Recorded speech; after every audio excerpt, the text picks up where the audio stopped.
GM Ali Reza Firozjani memang merupakan satu nama yang terkenal, nama besar. Super GM dan Magnus Carlsen sendiri pun ada bagi tahu yang Ali Reza ni merupakan antara pemain terbaik dekat dunia ni. Dan kita nak tengok pemain nombor satu, pemain terbaik negara kita lawan pemain terbaik negara Perancis ini. Okey, kat sini Yuh Litian main putih. Dia mulakan dengan pawn pergi ke E4 dan dibalas dengan C5 oleh Ali Reza. Sicilian defense. Okey, C3, naik F6 dan E5 serang naik lari ke D5 dan seterusnya D4 oleh Litian. Kita ada pertukaran pawn C makan pawn D4, pawn C makan balik dan seterusnya pawn ke D6. Okey, naik F3 kat sini, naik C6, bishop ke C4, nak makan naik jadi naik larilah ke B6, sambil lari sambil serang bishop dan bishop undur ke belakang ke B3. D5 oleh Ali Reza dan tiba-tiba kat sini Litian mainkan naik H4. Kenapa? Okey, ini adalah move ataupun gerakan level tinggi. Tujuan utama dia adalah untuk prepare ataupun bersedia untuk tolak pawn-pawn ni kalau situasi membenarkan benda ni untuk berlaku. Jadi ini adalah satu strategi agresif lah. Dan kat sini Ali Reza balas pawn ke H6 dengan idea nak tolak pawn dan cuba untuk serang balas, cuba untuk defend macam ni. Kat sini, Litian sambung dengan naik C3 dan kita ada G5 macam yang saya cerita tadi. Naik balik ke F3 dan seterusnya bishop ke F5. Di posisi ini, Litian cuba serang dengan pawn ke H4 dan of course sudah tentulah tak dimakan lah. Kat sini G4 dimainkan, serang naik balik ke G1 dan kita ada pawn ke E6. Cuba korang tengok kat sini cara GM main nampak macam mengarut. Tolak pawn kat sini lah, pecahkan kubu sana lah, lepas tu naik masuk balik. Ini sebenarnya adalah gerakan-gerakan level tinggi, ini level GM. Okey, naik G keluar balik ke E2 kat sini. H5 oleh hitam dan seterusnya bishop ke G5 serang queen. Bishop E7 block dan kita ada pertukaran bishop lah. Bishop makan bishop, queen makan balik. G3 oleh Litian. Naik ke C4 kat sini. Dan kat sini sepatutnya Litian boleh je nak mainkan castling 0-0. Tak ada masalah kat sini. Dua-dua pemain masih lagi berkedudukan seri. Tapi apa yang Litian buat kat sini, dia mainkan bishop makan knight C4 dan ini merupakan kesalahan kecil. Sebab apa? Sebab ini benarkan pawn D untuk makan balik bishop tu dan ada masalah dengan file D. Dekat sini pawn di D4 ni lemah. Knight tu sudah serang dan mungkin rook 2-2 ke 3-3 ke boleh datang untuk serang pawn yang lemah kat sini. Okey, kita tengok macam mana jadi. Litian cuba untuk selesaikan masalah ni dengan tolak ke B3 tapi ini sebenarnya blunder. Sebab apa? Sebab macam saya cerita tadi, hitam sepatutnya boleh mainkan castling panjang. Ini gerakan yang bagus, castling panjang sambil letakkan rook di tempat yang berbahaya kat situ. Kalau pawn B pergi makan pawn C4, tak ada masalah sebab knight akan makan pawn E5. Memang tak boleh makan lah sebab yang ni rook pula yang boleh makan queen, percuma kat situ. Jadi kat sini ada masalah kalau knight ni makan pawn E5 sebab knight ni nak lompat masuk ke F3 check ataupun nak makan pawn C4. Kat sini putih dalam kesusahan yang sangat besar. Tetapi nasib baiklah selepas Litian tolak pawn B3 ni, Ali Reza pula yang blunder. Dia tak nampak move tu, dia makan pawn C, makan pawn B3 kat sini. Okey, saya nak ingatkan ini adalah game Blitz, permainan Blitz. Jadi apa-apa boleh berlaku, itu benda biasa walaupun level tinggi. Okey, kita ada queen makan balik pawn B3 tu dan barulah rook ke D8 kat sini cuba untuk makan pawn di D4.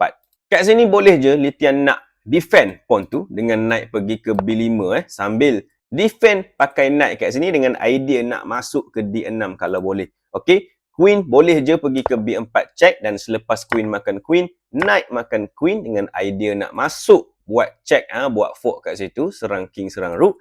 King boleh keluar ke D2 dan selepas king hitam buat castling 0-0, knight boleh masuk D6 dan kita dapat tengok posisi ni tak ada masalah. Putih dan hitam sama-sama boleh berlawan.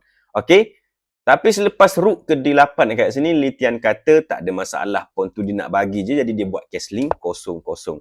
Ali Reza pun kat sini dia tak makan pawn tu, dia gerakkan king ke F8. Dan kat sini rook A ke D1 oleh Litian. King ke G7 dan seterusnya naik ke B5. Queen B4 kat sini, cuba untuk tukar queen. Tapi Litian masukkan knight dia ke D6 terlebih dahulu. Kita ada queen makan queen, tapi queen tu tak dimakan. Litian buat knight makan bishop F5 check dulu.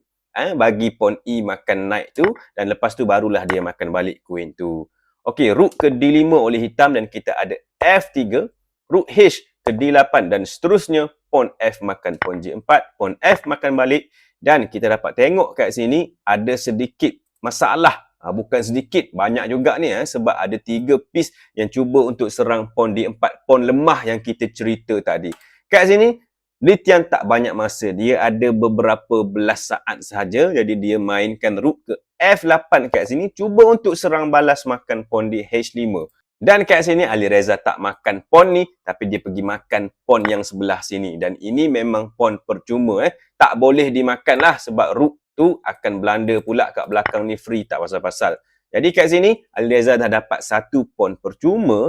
Di posisi ni, Yuh Litian hanya ada satu gerakan sahaja yang boleh selamatkan keadaan dia, iaitu knight pergi ke C3, serang rook dekat sini. Kenapa ini selamat? Memang nampak pawn free tapi tak boleh dimakan. Kalau hitam makan, hitam pula yang belanda sebab selepas rook makan rook, knight di E5 tu free, percuma.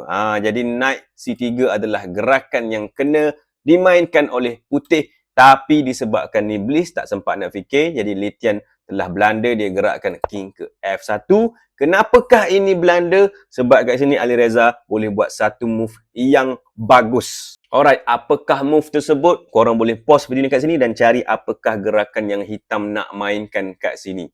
Dan sambil korang cari tu, macam biasalah untuk pengetahuan korang, kita ada jual buku Kalahkan Rakan Anda. Ini adalah buku puzzle, buku latihan puzzle. Siapa yang nak buku ni boleh klik di description dekat bawah. Okey, apakah gerakan bagus hitam? Kat sini dia mainkan knight lompat pergi C4. Kenapa ini gerakan bagus? Sebab idea dia nak datang pergi ke E3. Dan kat sini bukan ada serangan bercabang 2, sampai bercabang 3 pun ada. Ini serangan bagus.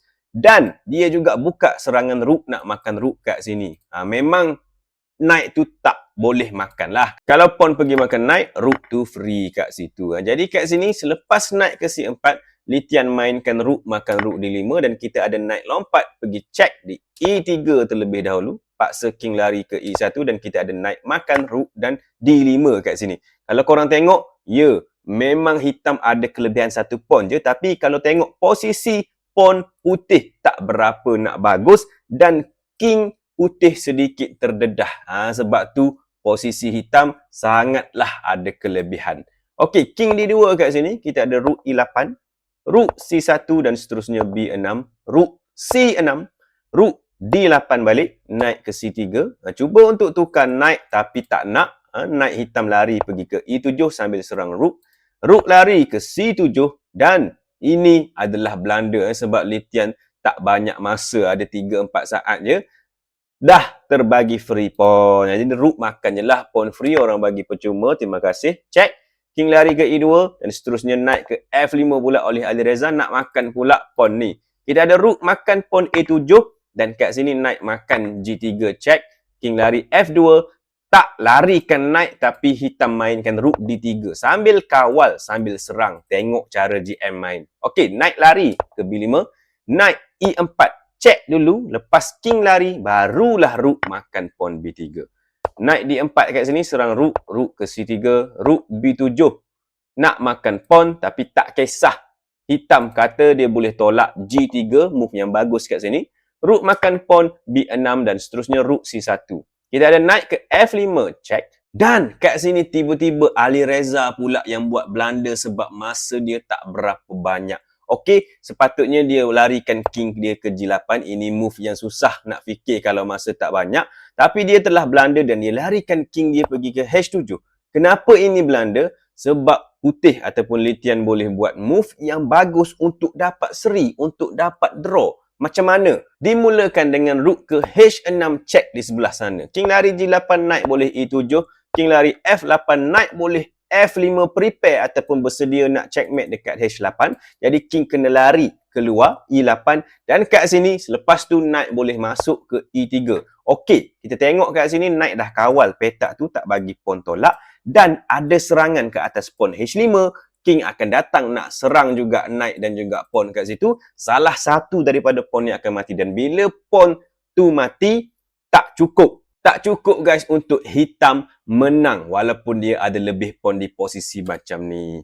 Tapi sayangnya selepas king H7, Litian tak sempat nak fikir, dia gerakkan king ke F3 dan ini adalah blunder serta-merta. Ini benarkan hitam mainkan rook ke F1 check, okay, sambil serang knight di belakang ni. Ya, memang dia bagi knight free sebab ini idea dia, dia nak tolak pawn G2, tak ada siapa dah boleh halang. Lepas king ke D4 kat sini, Litian resign lah. Cukup, dia dah kalah kat sini.